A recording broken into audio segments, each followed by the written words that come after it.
Welcome to the bold analysis. Immediately, Donald Trump was elected as the President of the United States of America.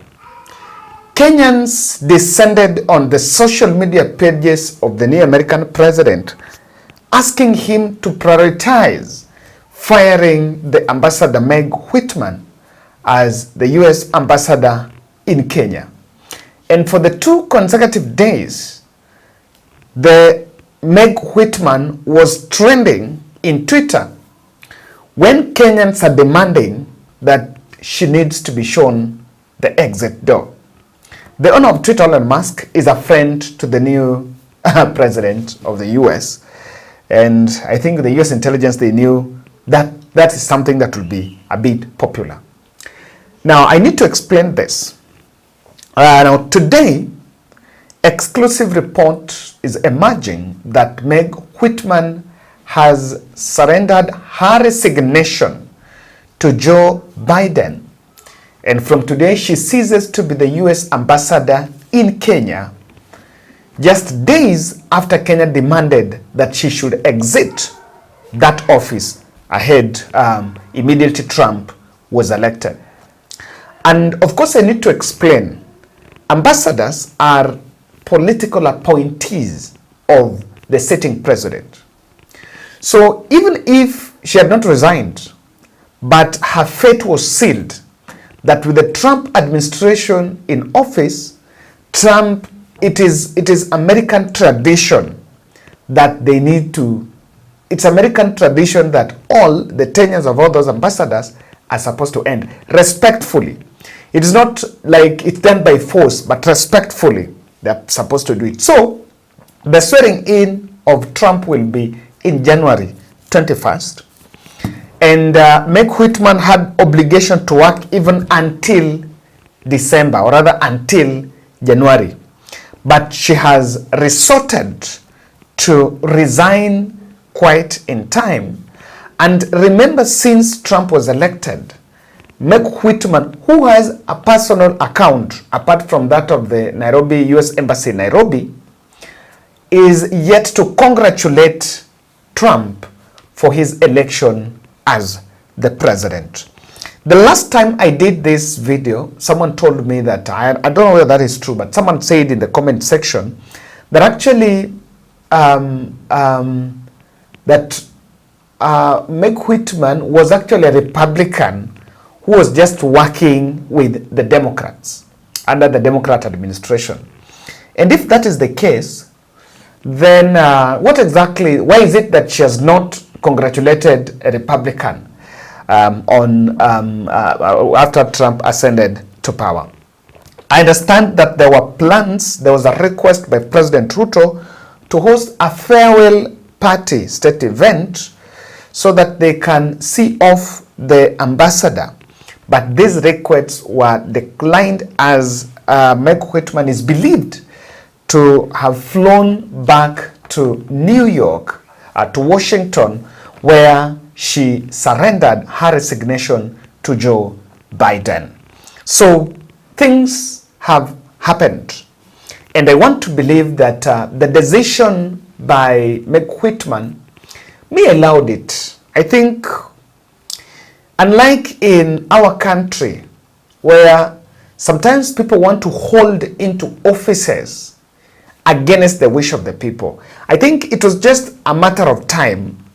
And the truth here is, for the conduct of Meg Whitman and her public pronouncements towards the last year's general election, the 2022 general election, and the conduct and the globalist agenda that have riddled the Ruto administration, she was one of the most unpopular ambassadors in the country. And it's also in the interest of the citizens of Kenya that she's actually vacated of those roles as ambassador. So probably just the election of Trump was the trigger for her to pack the luggage and go. But of course, my instinct is on the early resignation, because yes, he has to leave, But imagine, it's not automatic. Even if she doesn't leave, she can still serve her tenure until he issues. Like for example, in Kenya, if you're appointed ambassador for 4 years, yes, it is a it is the role of it is the mandate of the president. He can cut off your tenure at any time. He can extend. He can give you. But even for Meg Whitman, if her contract is 5 years or 4 years, na amemaliza, if it was 4 years na alipewa like immediately na amemaliza, then he can go. But I tend to believe that the decision by Meg Whitman to resign has been triggered by something that by some developments that I want to look at. The Trump administration, I want us to look at some four developments. Yes, these 3 developments that have emerged since Trump administration happened. I want you to recall that President Ruto said that when Trump was immediately after election, he's spoken to 3 presidents: Kenyan president, Egypt president, and I think South Africa, if I'm not wrong. Now we understand that the Egypt and the South African president were invited for that inauguration. And the reason why, I think I was gathering, someone was telling me here that why you see some people normally, when like that superpower, at this time is when you want to establish that relationship. So why is it a privilege? Because I asked Kevin, he asked me, Kevin, why is it a privilege? And he was telling me it is a privilege that President Ruto talked with Trump at that time, because there's so many things that were at stake, even though the Kenyan diplomatic experts are saying there is no problem, but there are quite a number of issues that are at stake. So he told me, what would you expect from William Ruto's call with Trump? Of course, he cannot tell you everything. And I challenged the State House team that immediately when Ruto said he talked to Trump, Kenyans were doubting. And what they would have done is what the Indonesian president did. They took the video when they were talking with Trump. And even despite of Trump having a phone conversation with the President Ruto, there are reports that are emerging that he was not officially invited for that inauguration. Remember, that inauguration is supposed to, of course, this point is supposed to question in terms of the America-Africa, US-Africa relations. And William Ruto, during the Biden administration, was the prefect of the continent during the Trump administration. So it is something that was really expected, that probably President Ruto was going to be at the center, probably will even get that invitation to be in the US during that inauguration. The failure by probably the issue of him not getting invited, him not getting that invitation to attend the inauguration of President Trump in the US next year is something that has largely been linked. But the reason I want to tell you, why are we getting this? There is a question like when that Indonesian president talked with Trump, I wanted to hear that. I played it kidogo, but now I want you to hear the whole speech, and you'll get that part where Trump was actually inviting him to attend the inauguration in the US. Nice to talk to you. How are you? Fine, thank you. I would like to congratulate you on your election as President of the United States of America. I would like, thank you so much. if possible, I would like to call personally on you.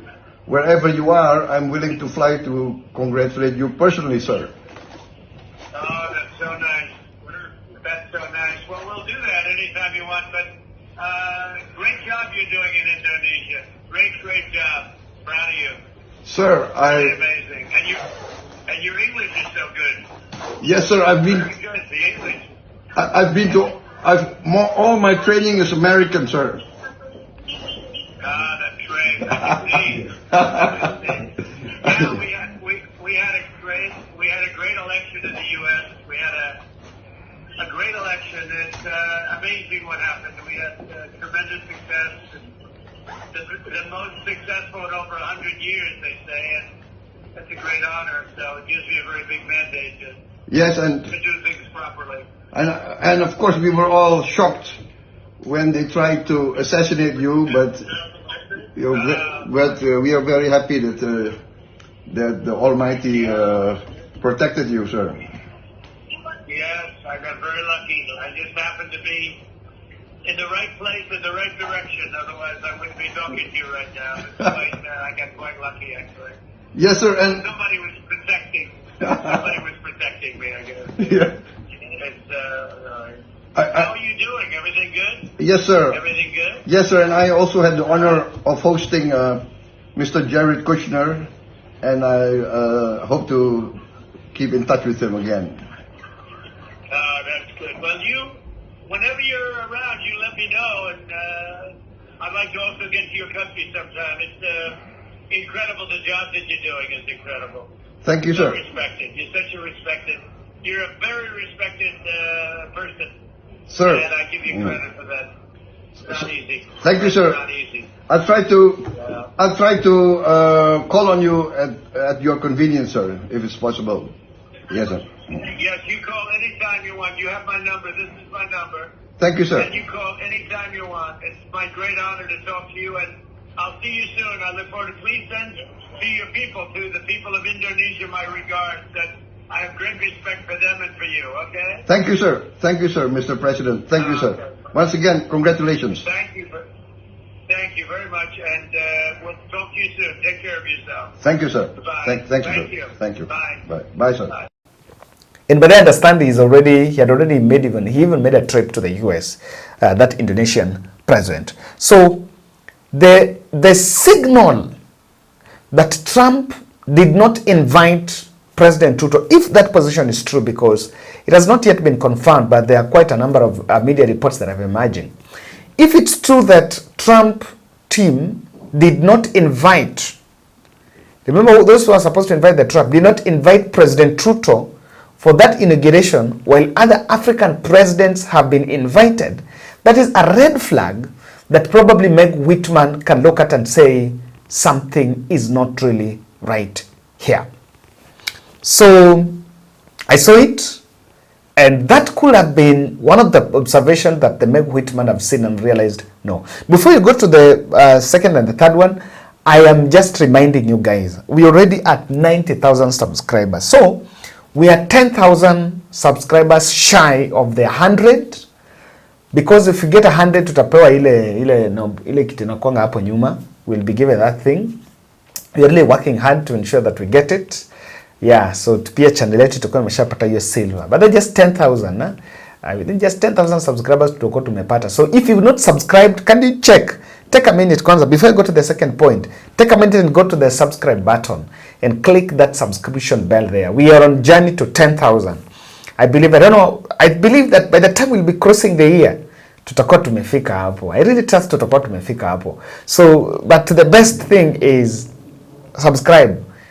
So long as una watch na umeweka email yako, by the time you're watching, when you click the subscription button, itaingia. And don't worry, it doesn't cost anything. The only advantage is when we produce our videos, you'll actually be in a position to know that we've done a video, and so you'll not miss any of our videos. Days after Haiti PM, what is his name? Gary Connell visited Kenya, and of course asking for more support for the Haiti mission. The ruling council, the country's ruling council, fired the PM and replaced him. And after that replacement, the gangs are back in the streets of Haiti. They have taken over some few strategic infrastructures. In fact, 2 airlines belonging to the US, which were based in Haiti, had stopped operation, and they cannot fly into Haiti since that change of guard. And the situation in Haiti is deteriorating because the Biden administration was fully in it. But I think after that election and Republicans are now supposed to take charge, things are not going in the right direction. Even the Kenyan soldiers in Haiti had been complaining of acute shortage of infrastructures and the resources needed for their continued stay in Haiti. I think with that development, there have been a shock on why did that council, country top council, security council, really not a security council, I think it's top secretariat council, that really fired the PM, or the grounds of firing the PM. And coincidentally, when the new PM was brought up, I'm just looking at this, an executive order signed by the 8 council's 9 members. The council has 9 members, and 8 council members signed, named businessman, former Haiti Senate candidate Alex Didier Fils-Aim as Cornill's replacement. Cornill, a former United Nations official, you know where he was coming, he was a former United Nations official, was brought in to lead Haiti through an ongoing gang-led security crisis and had been expected to help pave the way for the country's first presidential election since 2016. He described his ousting as illegal, saying in a letter seen by Reuters news agency that serious concerns about Haiti's future. The resolution taken outside in legal and constitutional framework raises serious concerns about legitimacy. So he's protested the decision for him to be removed. But what has happened after his removal is the return of the gangs. And the gangs are now back in the streets of Haiti. I saw this and I said, hawa hata kama tunafanya pe tunataka kuwasaidia, these ones cannot be helped. These ones, we are just wasting our time in Haiti. So that is another development. So just to show you that Trump administration, it has shown signals that are not so good. The other issue is Kenya is joining BRICS. Last week, there was a meeting between President Ruto administration and a delegation from China. And of course, Kenya joining BRICS is not something new. Uhuru Kenyatta had initiated it. But when Ruto administration came to power, and of course Ruto was pro-West, pro the US, he put that process on hold and did not even understand that Russia, BRICS is includes the countries like Brazil, Russia, India, China, South Africa. And in Africa, I think Saudi Arabia and Mozambique are also joining, and Zimbabwe are also joining. So, Uhuru had initiated the process of Kenya joining BRICS. But I think at that point when Ruto administration came to power, they went west and they were avoiding that. But immediately at the time of this election, Kenya is now meeting China and is now lobbying China to lead, to help them join BRICS. Even the Kenyan envoy ambassador to Russia, Maduki, the former East African Secretary General, Peter Maduki, if I'm not wrong, has now taken his credential and met Putin and has been taken now okayed as the Trump ambassador. With that development, BRICS wants to de-dollarize the world, want to challenge the dollar as the global currency. So there's a little bit conflict of interest in it, but I think to my best understanding, even Kenya is finding Trump administration bad news. Lastly is the end of globalists' agenda, and 2 is Trump's strong stand on sexual orientation and climate change. If you sample Trump's statements on what he says about that LGBTQ discussion, I think he had a strong stand.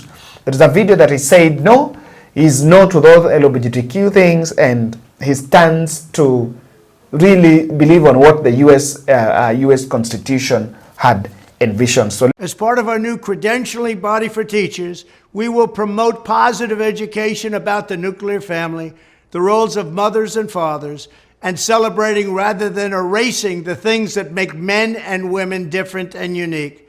I will ask Congress to pass a bill establishing that the only genders recognized by the United States government are male and female, and they are assigned at birth.